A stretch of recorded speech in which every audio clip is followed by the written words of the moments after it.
Hi, my name is Pablo. I'm with PCI, partnering with the County San Diego Public Health Department.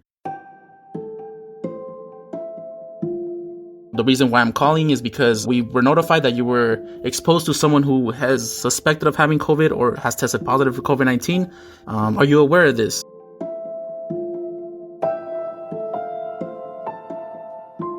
Contact tracing calls like this one have been happening a lot since the start of the pandemic, in cities and towns all across the world. And here at the border, obviously it's a lot more effective if the caller speaks more than just English. You know, they feel more comfortable when someone speaks to them in Spanish. This is Pablo Ramos. He grew up on both sides of the US-Mexico border, in LA and Tijuana. Both his parents were actually undocumented. And it's not like someone who just learned Spanish, is someone who understands the culture and where they're coming from and has lived through what they've lived through as well. Pablo is one of a small army of bilingual contact tracers here at the border, folks who contract with the county's public health department to help to try to stop the virus from spreading among the region's Spanish speakers. Sometimes, though, people who pick up Pablo's calls think he's part of some kind of weird scam. But Pablo, he's actually gotten pretty good at earning their trust, especially when the people on the other side of the line find out he speaks fluent Spanish, proper border slang and all. Oh, definitely. Yeah, I mean, some people, they even said it. They're like, yeah, there's this person that called me in English, and I just didn't feel like I was going to be able to trust them. And then I talked to them in Spanish, and, I'll joke around with them. And when I'm asking some questions and we have a couple laughs here and there, and then they open up and they're really friendly. And then they're really thankful that we're taking the time to really understand what they're going through, see how we can help them, and just be there to listen. Because sometimes they just want somebody to listen to and rant, because, this pandemic has not been easy for anybody. I always joke with my soy mexicano, because I can say 2 words of Spanish. This is Colin Smith. They make fun of me. If you're willing to get made fun of, it builds trust. I definitely think that. Colin is a nurse in San Diego. I work at the hospitals there. I worked many COVID units for the past year, but I'm actually a float nurse, meaning I go to all the different units, but the last year has been pure COVID pretty much. So yeah, Colin's jobs are in San Diego, but he actually moved to Mexico a few years ago and crosses the border to go to work. And Colin often finds himself leaning heavily on what little Spanish he's learned by living south of the border. I would need to employ my Spanish skills. Like, I can get through a day with the simplest directions with a patient. Spanish, my Spanish is at that point. It's still terrible, don't get me wrong. Grammatically, I don't even want to know how bad I sound, but I could give them basic directions. Colin told me a story about one of his Spanish-speaking COVID patients. He says the man's experience echoes a lot of moments he spent with Spanish-speaking folks who were separated from their families and friends, alone and scared in a hospital where no one spoke their language. Colin was using his best broken Spanish to convince this patient to lay on his stomach instead of his back. It might seem like a strange request, but it's actually a common technique that has a big impact in getting oxygen levels to shoot back up quickly. His anxiety was just so high, just super, super high. And, he was entirely Spanish speaking. And I had to sit there and talk with this guy for 15 minutes to calm his anxiety and talk to him about regular things. In that 15 minutes of time that you spend talking about, I don't care, Rosarito, Tijuana, what the food is like, that little bit of time makes them look at you as a person and not just a nurse who's just doing their job. And if you do that, that's everything. If they believe you actually want them to get better, then they are now ready to do everything you ask them to do. It builds trust.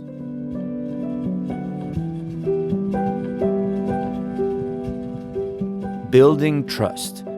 A lot of the plan to beat this pandemic relies on health officials gaining the public's trust. And people like Pablo and Colin, they're just 2 tiny pieces of this huge, complicated puzzle that is battling a virus at the border. A place where trust sometimes requires translation.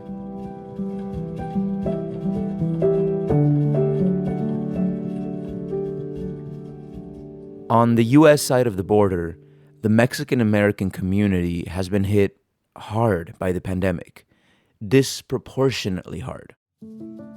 So many Latin people have gotten sick, died, lost jobs.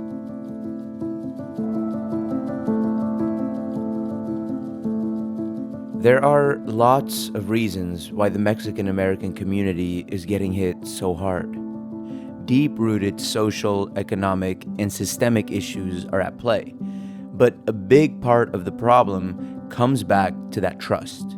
There's so many factors that I think are against our culture for sure. And not even only that, but also even talking within our own family, discussing the vaccine and how they're being spread so much misinformation on social media, or they're being told something to be scared of, that the government's trying to do things to them. And, it's like, it's a vaccine. The doctors know better, than your friend from around the corner who called to tell you something. From KPBS and PRX, this is Port of Entry, where we tell cross-border stories that connect us. I'm Alan Lilienthal. Today, we've got a story about one border family's battle with COVID-19. It's a Mexican-American family who's hoping their story might be able to help other families like theirs rebuild trust in their families and in the public health system that's trying to reach them.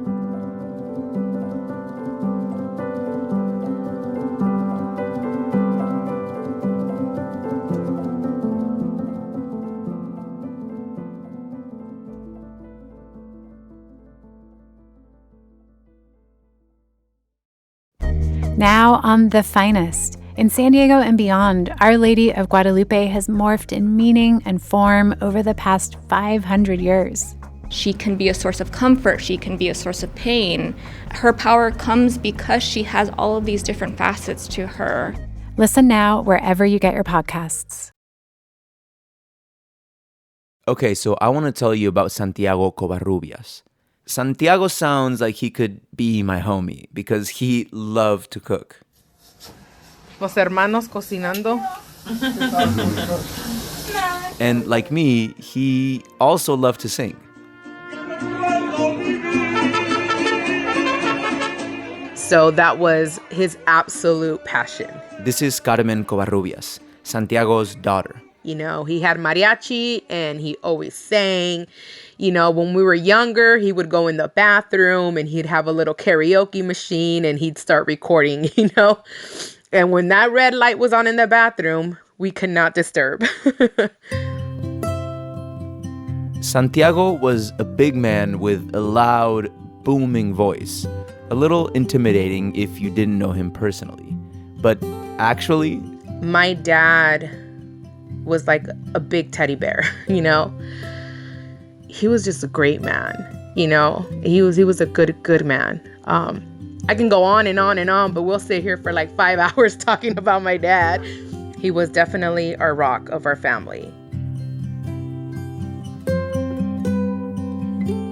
Okay, so the Covarrubias family. They're a big family centered in Chula Vista, a city in San Diego County just 20 minutes north of the U.S.-Mexico border. And like a lot of Mexican-American families here, they have members on both sides of the wall.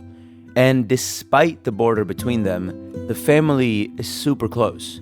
Cousins are really more like siblings. We grew up very tight, very close, always at one another's homes. Big family get-togethers filled with lots of laughter and mariachi sing-alongs are sort of their thing. Santiago Covarrubias was one of the patriarchs of the family, and he was always getting nominated to cook his famous homemade carnitas and chicharrones for the gatherings. Delicious. Everyone wanted that too. Every time we go to parties, hey, can Santiago make the food, Basically, for the Covarrubias crew, La Familia Es Todo. Here's Carmen's cousin, Jose. We didn't have much, we come from very humble beginnings, but, there's a lot of love and there's a lot of pride where we came from, and pride in our last name and who we are, and just familia and family. That's what it was all about for us growing up. For the Covarrubiases, the troubles started in November, right as COVID cases were beginning to skyrocket on both sides of the border. Santiago was in Mexico dealing with legal issues, and while he was there, his sister-in-law passed away. As a family man, Carmen says Santiago felt like there was just no way he could miss the funeral for his wife's sister. Look, this is a close-knit Mexican-American family, a family that shows up for each other, especially in moments of need. Santiago and the rest of the family had been taking social distancing, mask wearing, and staying home pretty seriously.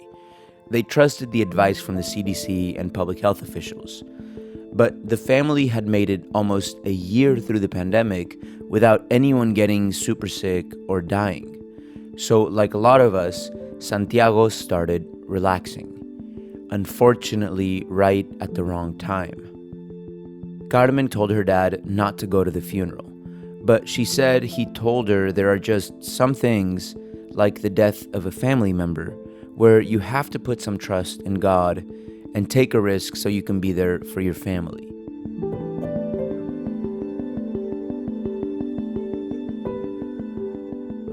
So Santiago flew to the funeral to be by his family's side. A few days later, though, Santiago just didn't feel right. But Carmen says he was the last to admit it. I don't know if it's the machismo in them, where they have this pride where they don't want to say, yeah, I'm feeling sick. Carmen says Santiago talked to his family over the phone. He told them he must have caught a bad cold. But he never lost his sense of smell or taste, so he assured them there was no way it was COVID. I would ask my dad, how are you feeling? And he would tell me, I'm fine. I don't want you to worry. But I can tell, you know your parents. Finally, I started realizing he was getting worse. So I told my dad, you need to come back now. Eventually, Carmen convinced Santiago to fly back to Tijuana. And when he got there, his brother, Juan Jose, immediately saw that Santiago was in way worse shape than he was letting on. So when my dad finally came back, my uncle, as a matter of fact, picked him up at the airport in Tijuana and took him straight to the hospital. They called me around 3 o'clock in the morning to tell me that my dad was COVID positive, and they were going to admit him. COVID rules prevented the family from being able to visit. And Carmen says it was really hard to connect with her dad. It was bad because he couldn't really hear us. So when we would try to communicate with him, it was hard because he already is going through hearing problems. And then we have this machine blowing in him. And it was really hard to communicate.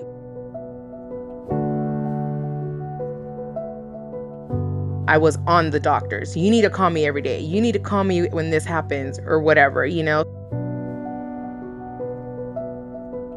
That has to be the hardest thing, I believe, when you have not just a parent, but a loved one in the hospital and you can't even be by their side. It's very hard. I feel very bad because I was not able to be there with him in the room to tell my dad, everything's going to be okay. You got this. You're going to fight through this, and that was the toughest thing that we struggled with, accepting the fact that we can't even be with him. Santiago was having trouble breathing, so he got put on a ventilator. And from there, it was a quick downward spiral. On November 28th, just 1 week after he went to the hospital, Santiago took his last breath.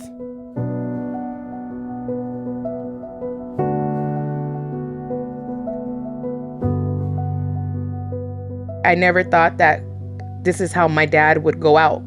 I always thought, old age or something. But COVID, took him.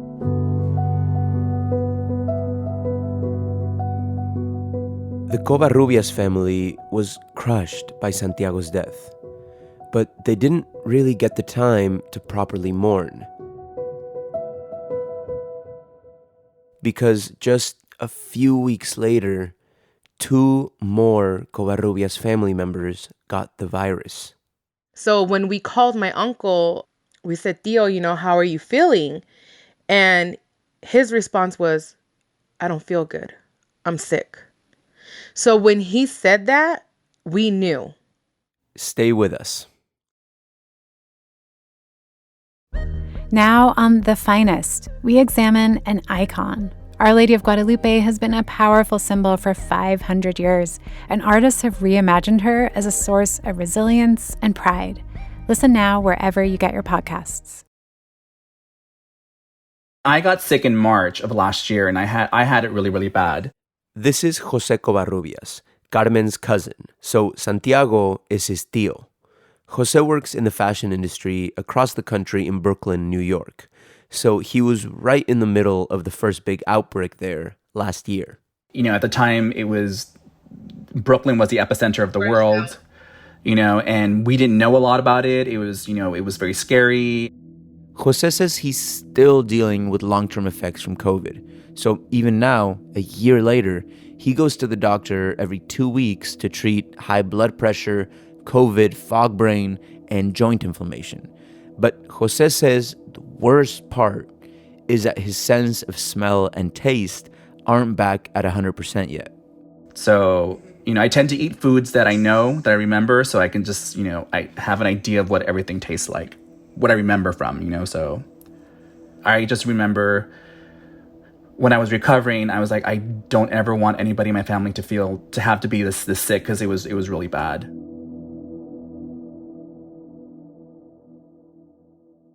So Jose's dad, Juan Jose, was actually a lot like his tío, Santiago. Here's Jose and Carmen talking about the 2 Covarrubias brothers. He was born after your dad. Yes, they're actually about a year apart. Mexican twins.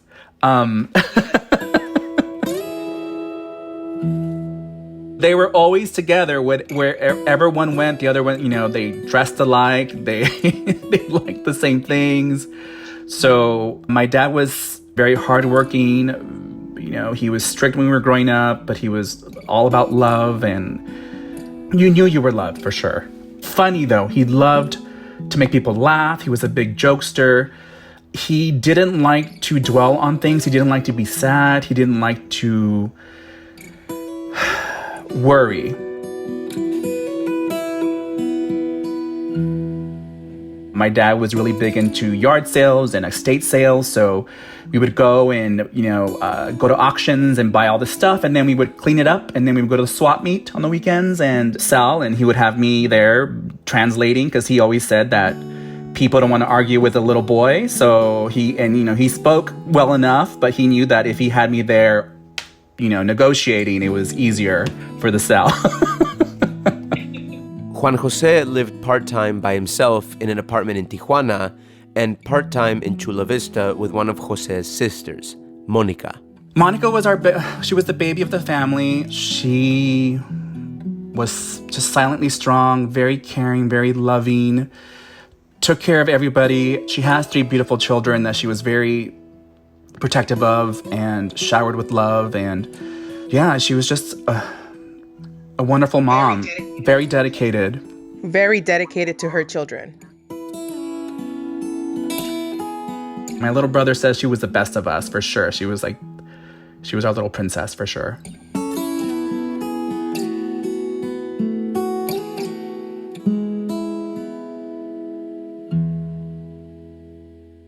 After the holidays, Monica started feeling sick.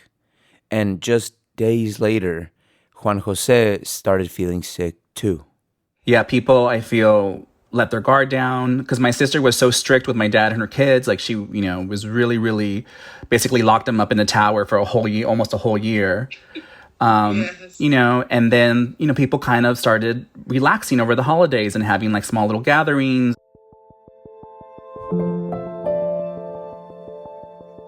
So yeah, probably at one of those little family gatherings, both Monica and Juan Jose got COVID. and both of them eventually ended up in the hospital. And the family did everything they could to stay in constant contact, even though they weren't allowed to visit. My sister was able to keep her phone, so she was able to FaceTime with us and check in on everybody and constantly be, worrying about us. And we were just telling her to worry about you. Like, we got this. We're taking care of your kids. We're cleaning up your house. We're taking down your Christmas decorations. And she was like, no. I'm like, no, I got this. My dad, we never trusted him because he would always lie and say he was fine. I was more worried about my dad because he's older and they both had pre-existing conditions, but I was like, Monica's 35, she'll bounce back, she'll be fine. We were more worried about my dad.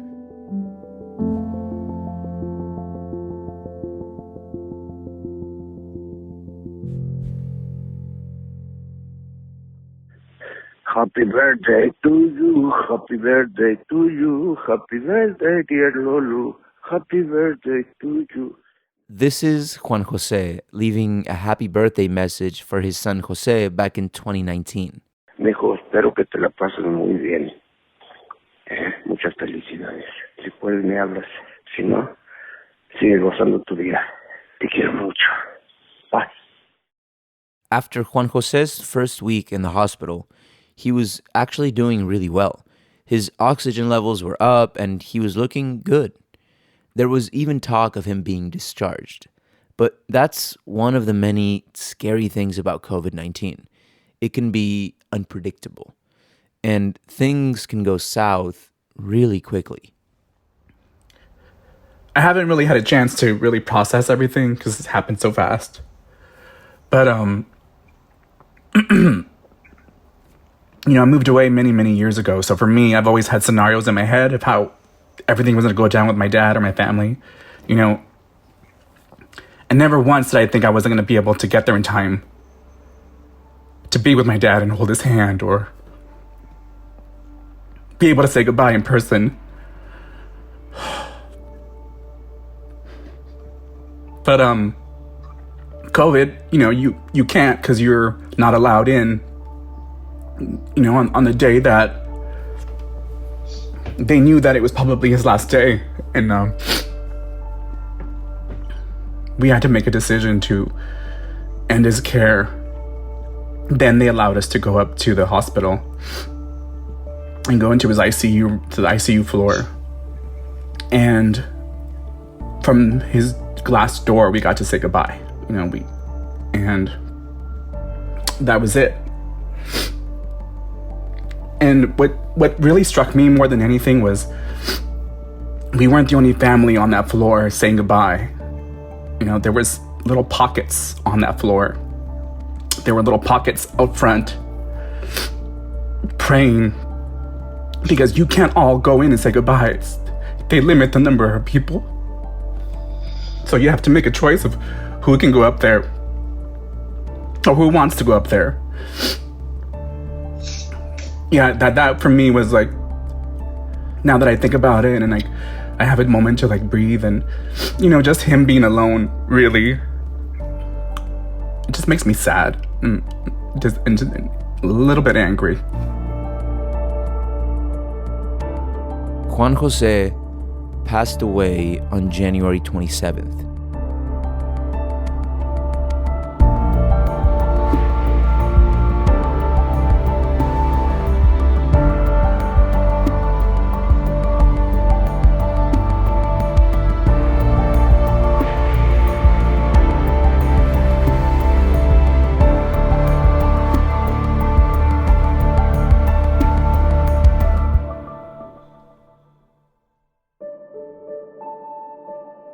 At this point, Monica was in a different hospital, in stable condition, and slowly getting better.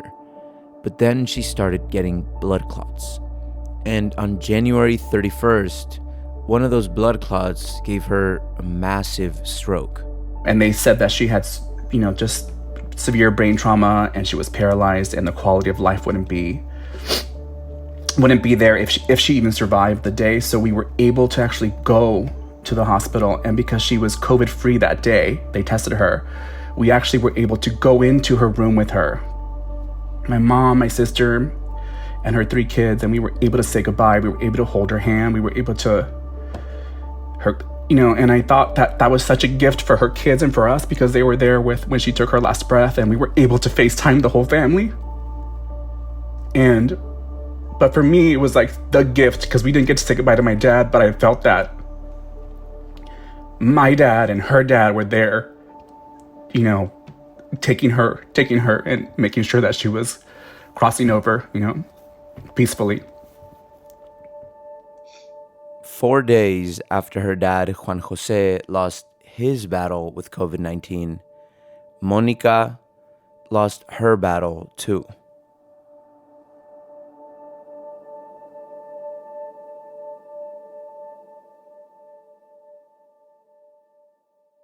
One tragedy is enough, 2 at the same time, and then also compounded with November happening with my Theo. It's just, we're just kind of like been hit so many times that it's, we haven't recovered.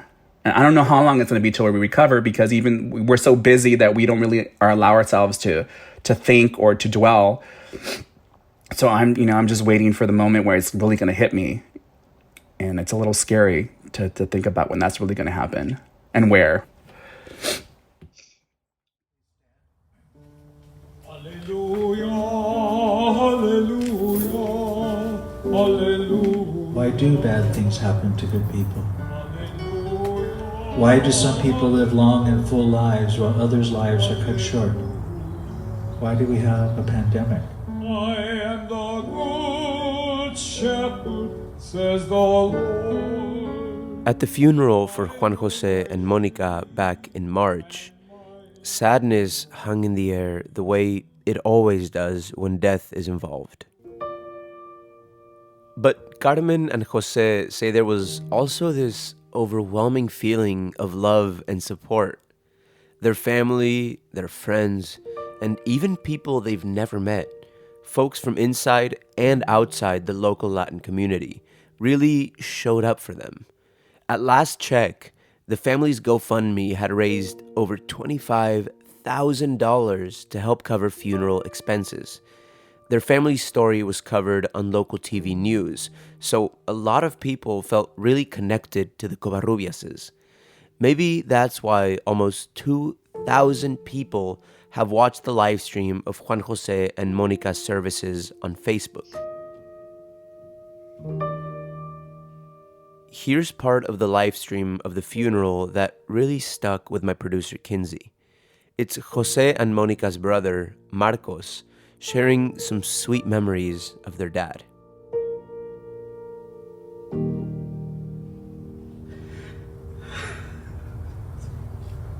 My dad, when I was a little boy, I would sit on his lap and he would give me the biggest, the best hugs. He'd squeeze me so tight and he'd make me laugh. I loved kissing him on the cheek. I loved it. It always tickled my face. I'll never forget.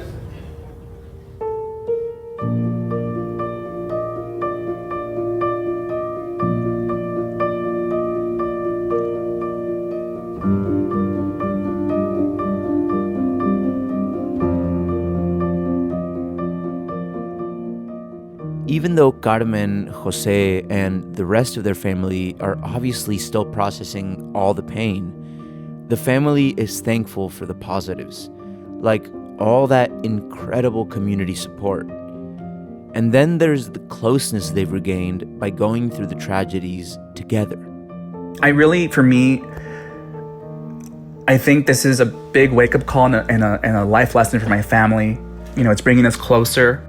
Before the Covarrubias family lost 3 of its own in the pandemic, life had done what it does to a lot of families these days, even the tightest ones. Some of them had started drifting apart.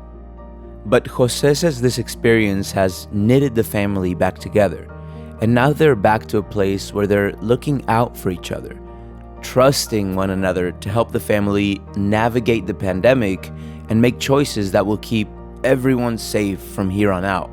I hope we can continue this closeness. I hope we can continue checking in on each other. We're such a big family, but, a tragedy always brings everything tighter.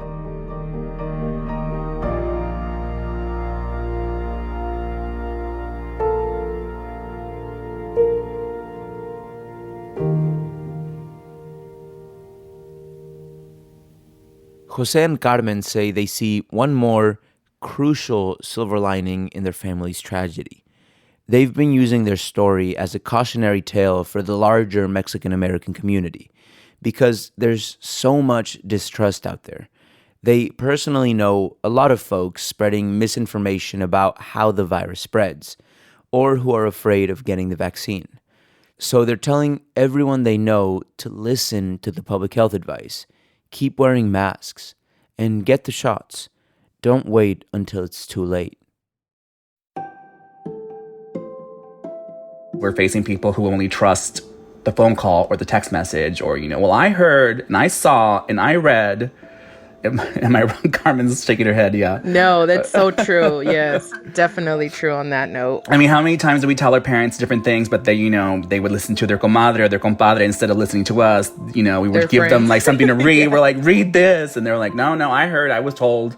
So That's so true.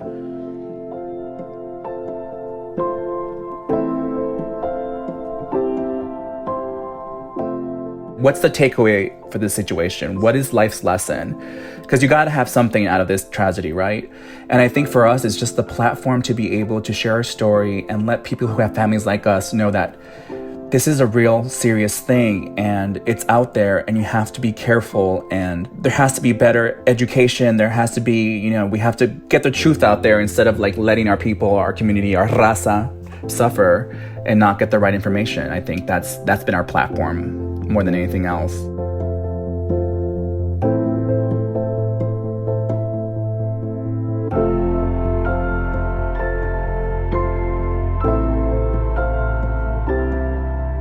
I hope the virus can slow down. I hope people can take precautions. Like, people have to be responsible, not only for yourself, but for everybody else. Like, you have to care, you have to wear your mask, you have to be careful. Get the vaccine if you're able to get the vaccine. And I just hope that we can just get over this and just go back to a day where we can actually see faces again and remember what it was like to eat in a restaurant or go to a movie theater. Or I hope that we can go back to that sooner than later.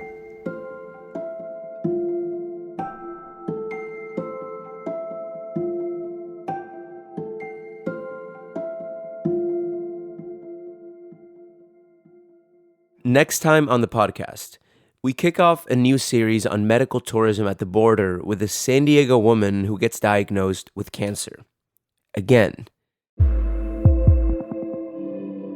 But this time, she says she's going to do her own thing and skip the chemo. I told them I wasn't going to do it this time. I was going to go the holistic route and I was going to do my own research. Research that would eventually lead her to Tijuana.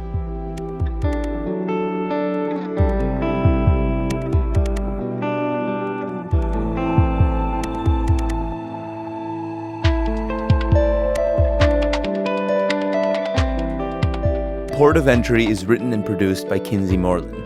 Emily Jankowski is the co-producer and director of sound design. Elisa Barba edited this episode.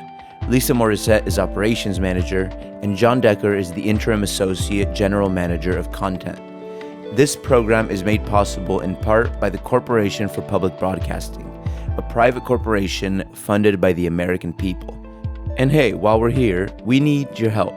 We want to know what we should call our most loyal listeners. Like, what if we called y'all border crossers? Border babies, maybe? Or should we go with fronterizos? See, we really do need your help coming up with something that makes sense. So call 619-452-0228 and leave us a message. Tell us who you are, where you live, and what you think we should call our listeners. Thank you in advance.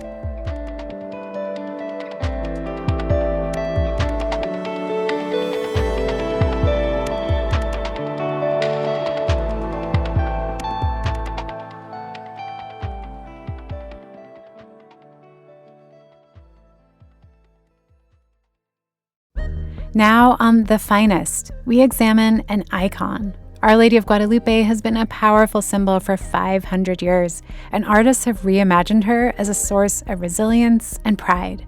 Listen now wherever you get your podcasts.